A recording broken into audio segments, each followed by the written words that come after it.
Halo, gue Tuca, tukang cerita. Cerita lo, suara gue. Cerita ini aku dapat dari seseorang yang sudah kasih izin buat kisahnya aku bawain. Hubungan kami LDR, jarang ketemu, tapi tiap ngobrol rasanya deket, meskipun gak duduk berdua di ruangan yang sama. Dia bukan cuma pacar, dia rumah, teman, dan alasan kenapa aku ngerasa cukup.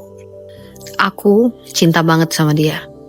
Cinta yang gak pernah mau jauh dan terlalu takut kehilangan. Kalau belum dengar kabarnya, aku gak tenang. Kayak ada bagian diri aku yang hilang. Aku cuma pengen dia ada dan baik-baik aja.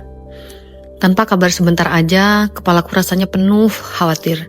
Asam lambung naik, mual, sesak, sampai badan gemeter cuma karena pikiranku lari kemana-mana.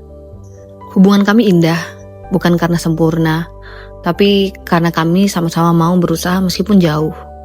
Sampai suatu hari, kamu ribut, capek, emosi numpuk, dan akhirnya kalimat itu keluar.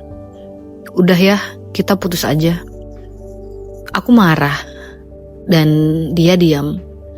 Tapi karena masih ada rasa, dia datang ke rumahku seolah bilang kalau dia gak mau nyerah. Tapi yang gak aku siapin adalah kenyataan setelahnya. Selama status kami putus, mantannya datang lagi ke hidupnya. Entah karena kesempatan atau hati yang belum selesai. Mereka saling mendekat, kissing, dan akhirnya tidur bareng.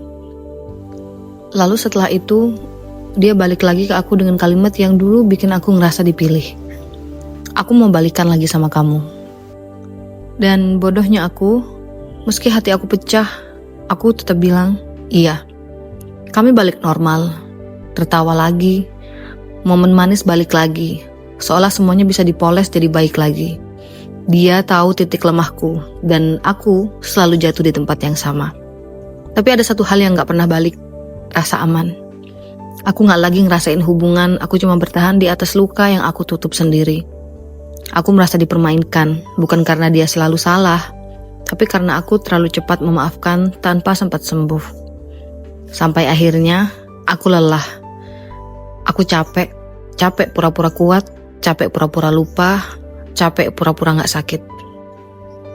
Aku minta putus, lagi. Bukan karena aku udah gak sayang, tapi karena aku lebih sayang diriku sendiri. Dan bab paling beratnya dimulai. Aku mati-matian melupakan dia, ngehapus jejak, nutup akses, dan nahan semua dorongan buat balik. Beberapa kali hampir goyah, tapi aku tahan. Karena aku tahu, balik lagi artinya bunuh diri pelan-pelan. Sampai akhirnya hari itu datang, aku lepas, aku bebas, aku keluar dari bayang-bayangnya.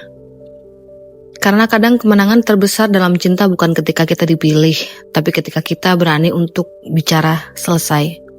Segitu dulu, cerita orang udah, sekarang giliran lo buat mikir, lo sebenarnya lagi cerita atau diceritain.